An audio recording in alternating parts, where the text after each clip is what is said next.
খাগড়াছড়ি পার্বত্য জেলার মহালছড়ি উপজেলার ত্রয়োদশ জাতীয় সংসদ নির্বাচন ও গণভোট ২০২৬-এ জনগণের অংশগ্রহণ নিশ্চিতকল্পে সচেতনতামূলক উঠান বৈঠক অনুষ্ঠিত হয়েছে।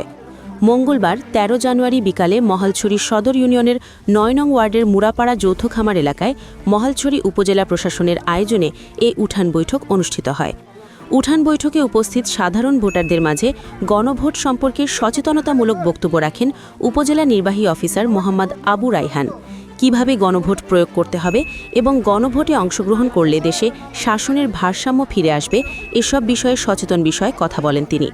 এ সময় মহালছড়ি উপজেলার মৎস্য কর্মকর্তা প্রবীণ চন্দ্র চাকমা, যৌথ খামারপাড়া কারবারি ভূমিকা ত্রিপুরা, শ্যামল ত্রিপুরা সহ আরও অনেকে উপস্থিত ছিলেন।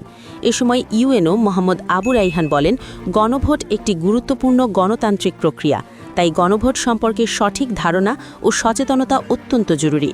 তিনি বলেন, গণভোটে অংশগ্রহণের মাধ্যমে জনগণ রাষ্ট্রীয় গুরুত্বপূর্ণ সিদ্ধান্ত গ্রহণে ভূমিকা রাখতে পারে।